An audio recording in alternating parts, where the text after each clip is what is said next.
Hello friends, welcome to Scope Computers. मैं हूं इरफान। आज की कोरल ड्रॉ की क्लास में हम सीखेंगे ड्राइंग ऑब्जेक्ट्स की डिफॉल्ट और कॉमन प्रॉपर्टीज कौन कौन सी होती हैं उसके बारे में। तो चलिए सबसे पहले हम देखते हैं कि लाइन अगर हम सेलेक्ट करते हैं तो प्रॉपर्टी बार में हमें क्या दिखाता है, एक्स और वाई, ये पोजीशन के बारे में बताता है। विड्थ एंड हाइट, ऑब्जेक्ट की लेंथ और विड्थ के बारे में बताता है। ऑब्जेक्ट को परसेंटेज के अकॉर्डिंग अगर हमें रिसाइज करना हो तो यहाँ से हम परसेंटेज के अकॉर्डिंग रिसाइज कर सकते हैं। लॉक और अनलॉक रेशियो से ये होता है कि अगर हम कोई ऑब्जेक्ट की एक विड्थ को चेंज करना चाहें तो वो चेंज करे तो उसके प्रोपोर्शनेट में उसकी हाइट भी चेंज हो जानी चाहिए। तो उस कंडीशन में लॉक जो रेशियो है वो ऑन करना होता है। अगर ये ऑफ रहेगा तो हम यहाँ पर जो परसेंटेज है प्लस विड्थ एंड हाइट जो आ रही है, जितने भी जो भी यूनिट हम यूज कर रहे हैं उसमें हम इंडिविजुअल वैल्यूज टाइप कर सकते हैं। जैसे स्क्वायर बना हुआ है तो स्क्वायर की दोनों साइज विड्थ एंड हाइट दोनों इक्वल हैं। मैं चाहता हूं इसको रेक्टेंगल में कन्वर्ट करना, तो यहाँ पर मैं कोई भी एक साइज को मैं बढ़ा दूंगा, तो बढ़ाने पर इसके प्रोपोर्शनेट में ऑब्जेक्ट जो है हाइट उसकी वो चेंज नहीं होगी। अगर मैं लॉक कर देता हूं, अब इसका रेशियो आ गया 2/6 बता रहा है। जैसे ये साइज बता रहा है हाइट 2 इंचेस, विड्थ बता रहा है 6 इंचेस। इसका मतलब ये हो गया 2/3 का ये रेशियो हो गया, या 1/2 का रेशियो कह सकते हो आप इसको। तो उस रेशियो के अकॉर्डिंग ये काम करेगा। अब हम यहाँ पर क्या करेंगे कि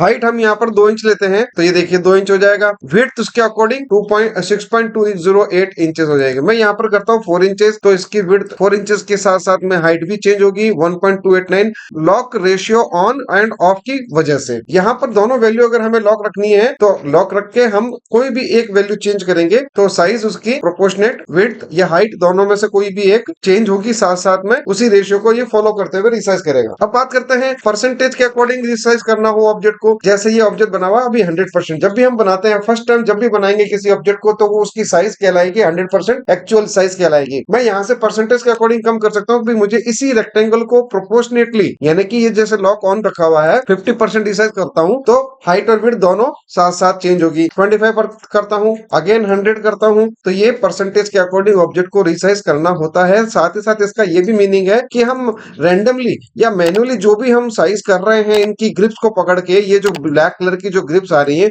इनकी हेल्प से हम जो भी रिसाइजिंग कर रहे हैं वो परसेंटेज के अंदर आपको शो करेगा कितना आपने रिसाइज किया है। विड्थ एंड हाइट तो शो करेगा ही, साथ ही साथ परसेंटेज भी शो करता है। तो हम चाहते हैं इसकी ओरिजिनल साइज पर ये आ जाए वापस, तो हम इसको क्या करेंगे 100 यहाँ टाइप करेंगे। अब रेशियो लॉक है, इस वजह से क्या हो रहा है कि वर्टिकल हमने वैल्यू चेंज किया है, सॉरी हॉरिजॉन्टल वैल्यू चेंज किया है, तो वर्टिकल में भी ये वैल्यू चेंज करता है। अब मैं चाहता हूं कि दोनों तरफ अलग अलग जो है वैल्यू दी जाए ताकि 100% इसकी पोजीशन पे लाया जा सके, इसकी साइज में लाया जा सके। तो इसका लॉक हम हटाएंगे। तो ये ऑप्शन क्या है, लॉक रेशियो ऑन करना, लॉक रेशियो ऑफ करना। इससे हमारी ये जो दोनों वैल्यू है इंडिविजुअल टाइप हो सकती है। तो एग्जैक्ट जब हमने स्क्वायर बनाया था तब इसी साइज का था, पोजिशन से इसका कोई मैटर नहीं है। पोजिशन तो हम यहाँ से चेंज कर सकते हैं एक्स और वाई अकॉर्डिंग टू रूलर। यहाँ जो रूलर दिखाई दे रही है 5 इंच, फिर यहाँ से मैं 4 इंच करता हूं, तो ये ऑब्जेक्ट अकॉर्डिंग टू रूलर देखिए, रूलर में क्या बता रहा है कि बॉटम में 0 यहां बता रहा है वर्टिकली, तो यहां होगा 0 पॉइंट। इसका टॉप में अगर हम देखते हैं तो वो लेफ्ट साइड से देखते हैं तो 0 यहां होगा। तो एक्स और वाई के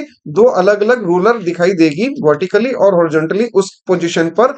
इसके ऑब्जेक्ट को सेंटर पॉइंट की पोजीशन को रूलर के अकॉर्डिंग हम मूव कर सकते हैं। तो पोजीशन चेंज करना, ये जो हम कर रहे हैं माउस से कोई भी ऑब्जेक्ट सेलेक्ट करके ड्रैग कर रहे हैं, तो ये इससे हम रैंडमली किसी भी जगह पर हम इसको पोजीशन कर रहे हैं। और अगर हमें एग्जैक्ट किसी इंच में या रूलर के अकॉर्डिंग पर्टिकुलर विड्थ में या पर्टिकुलर हाइट में अगर मूव करना है ऑब्जेक्ट को, तो हम यहाँ से मूव कर सकते हैं। यहाँ से विड्थ एंड हाइट इंडिविजुअल ली जा सकती है अगर लॉक रेशियो ऑफ है या ऑन है। तो अगर ऑन है तो रेशियो को फॉलो करेगा ये, और अगर ऑन ऑफ है, ये इसका लॉक बंद है, तो दोनों वैल्यू अलग अलग टाइप की जा सकती है, विड्थ में अलग और हाइट में अलग ली जा सकती है।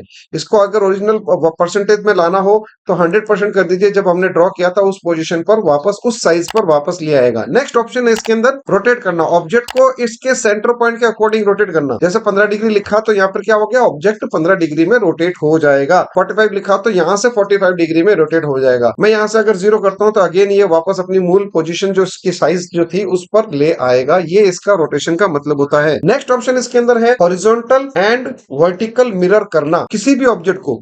तो मैं इसको हॉरिजॉन्टल वर्टिकल मिरर करना चाहूँ, जैसे पॉलीगॉन सेलेक्ट करता हूँ जिसमें की कॉमन शेप नहीं है, पूरा एक जो है इसके अंदर 5 एजेस दो दिखाई दे रहे हैं, नीचे फ्लैट लाइन है, ऊपर शार्प कॉर्नर है। इससे हमें पता लगेगा। हम इसको वर्टिकली मिरर करते हैं, यानी कि जो टॉप एज है वो बॉटम में चला जाए, जो बॉटम एज है वो टॉप में चला जाए। तो इस तरह से हम वर्टिकल मिरर कर सकते हैं। इसी को हम हॉरिजॉन्टल मिरर करना चाहिए। यहाँ पर इस ऑब्जेक्ट को अगर हॉरिजॉन्टल करेंगे तो हमें कुछ पता नहीं लगेगा क्या हुआ, क्योंकि ऑब्जेक्ट की दोनों साइड सेम है, तो डिफरेंट साइड होनी चाहिए। तो मैं एक लाइन को पकड़ता हूं, जैसे ये लाइन टूल है, इस लाइन टूल से बना हुआ ये अलाइंड लाइन है। हॉरिजॉन्टल मिरर करूंगा तो इसका वो जो डायरेक्शन जो लेफ्ट था वो राइट हो गया, और राइट जो था वो लेफ्ट हो जाएगा। ठीक है, इसी तरह से वर्टिकल करता हूं तो जो टॉप था वो बॉटम हो जाएगा, और बॉटम जो था वो टॉप हो जाएगा। इस तरह से हम इसको वर्टिकल और हॉरिजॉन्टल मिरर कर सकते हैं। ये भी ड्राइंग ऑब्जेक्ट्स की कॉमन प्रॉपर्टीज के अंदर आता है। ड्राइंग ऑब्जेक्ट के साथ साथ में ये फॉलो करता है कि अगर हमने कोई टेक्स्ट टाइप किया है तो टेक्स्ट पर भी यही मेन जो कॉमन फीचर्स हैं, position, sizing, lock unlock, rotation and flipping horizontal vertical, ये यहां तक की प्रॉपर्टी कॉमन कहलाएगी। अगर आप कुछ भी ऑब्जेक्ट बनाते हैं